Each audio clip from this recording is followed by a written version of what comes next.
ప్రతి ఒక్క పంచాయతీలో సర్పంచులు తలెత్తుకొని సగౌరవంగా జెండా వందనం చేసేలాగా రాష్ట్రంలోని ఎన్డీఏ ప్రభుత్వం నిర్ణయం తీసుకుంది.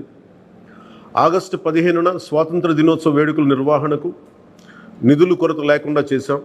చిన్న పంచాయతీలకి 10,000 రూపాయలు, మేజర్ పంచాయతీలకి 25,000 రూపాయల చొప్పున నిధులు సమకూరుస్తున్నాం. దానికోసమని జీవోను కూడా రిలీజ్ చేశాం. దీనిని పంచాయతీ సర్పంచులు దీన్ని పూర్తిగా సద్వినియోగం చేసుకోమని నేను విన్నవించుకుంటా ఉన్నాను. ఇప్పటి వరకు పంచాయతీలకి ఇంత పెద్ద స్థాయిలో ఆగస్టు 15, జనవరి 26 వేడుకలకు నిధులు ఇచ్చింది లేదు. 34 సంవత్సరాలుగా 1990 నుంచి ఈ మొత్తం ఇప్పటిదాకా పెంచలేదు. 100 రూపాయలు, 200 రూపాయలు చొప్పున ఇచ్చేవాళ్ళు. ఈ మొత్తాన్ని గణనీయంగా పెంచాలని చెప్పి కూటమి ప్రభుత్వం నిర్ణయం తీసుకొని జీవో జారీ చేసింది. 13,326 పంచాయతీల్లో ఘనంగా గౌరవంగా స్వాతంత్ర దినోత్సవ వేడుకలు సాగాలన్నదే మా కూటమి ప్రభుత్వం ఉద్దేశం. ఇప్పటి వరకు సర్పంచులు అతి స్వల్ప మొత్తాలతో వేడుకలను ఘనంగా చేయలేకపోయేవాళ్ళు. ఈ విషయం నా దృష్టికి వచ్చింది రివ్యూస్లో.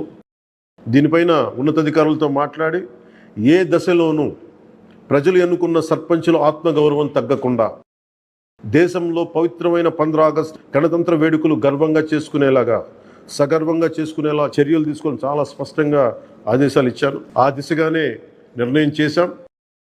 5,000 లోపు ఉన్న జనాభా ఉన్న గ్రామాలకి 10,000 రూపాయలు, 5,000 పైబడ్డ జనాభా ఉన్న గ్రామాలకి 25,000 రూపాయల చొప్పున నిధులు అందిస్తాం. గాంధీ మహాత్ములు కలలుగన్న గ్రామ స్వరాజ్యం సిద్ధించాలన్నదే మా కూటమి ప్రభుత్వం తాలూకు తపన, ఆకాంక్ష. అందులో భాగంగానే పంచాయతీలకి తీర్చిదిద్దే ప్రక్రియకు శ్రీకారం చుట్టాం. ఈ ఆగస్టు 15 నుంచి పారిశుద్ధ నిర్వహణ, రక్షిత తాగునీటి సరఫరా, మౌలిక వసతులతో కల్పనతో గ్రామాల సర్వతోముఖాభివృద్ధి దిశగా అడుగులు వేస్తున్నాం. గౌరవ సర్పంచులందరికీ నా విజ్ఞాపన, ప్రభుత్వం నుంచి విన్నపం, ఆగస్టు 15 నాటి వేడుకల్లో అందరి భాగస్వామ్యం ఉండాలి. పంచాయతీ పరిధిలోని పాఠశాలల్లో వ్యాసరచన, క్విజ్, డిబేట్ పోటీలు, క్రీడా పోటీలు నిర్వహించాలని కోరుకుంటా ఉన్నాం.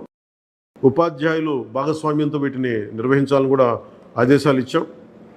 గ్రామంలో స్వాతంత్ర సమరయోధులు, రక్షణ రంగంలో పనిచేసిన వారు, ముఖ్యంగా పారిశుద్ధ్య కార్మికులకు సత్కారాలు చేయాలి. ఇది పర్యావరణానికి పరిమితులకు లోబడి పర్యావరణ పరిరక్షించేలా ఈ పండుగ ఉండాలి.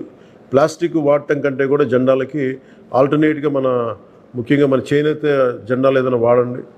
అలాగే ఇప్పుడు నేను పెట్టుకుంది కూడా పర్యావరణానికి హాని కలిగించింది. ఇది దీంట్లో సీడ్ ఉంటుంది, దీంట్లో ప్లాంట్ అని చెప్పి ఒక సంస్థ ఏదో ఉంది, వాళ్ళు ఇచ్చింది. మేము ఈ స్థాయిలో మీకు దొరికినంత దాంట్లో పర్యావరణాన్ని పరిరక్షించేలాగా ప్లాస్టిక్ మన జెండా పండుగ అని చెప్పి ప్లాస్టిక్ అంతా రోడ్ల మీద పడేస్తాం. అలా కాకుండా చాలా బాధ్యత తొందరగా జరుపుకోవాలి అని తెలియజేసుకుంటూ సెలవు తీసుకున్నాను. జై హింద్.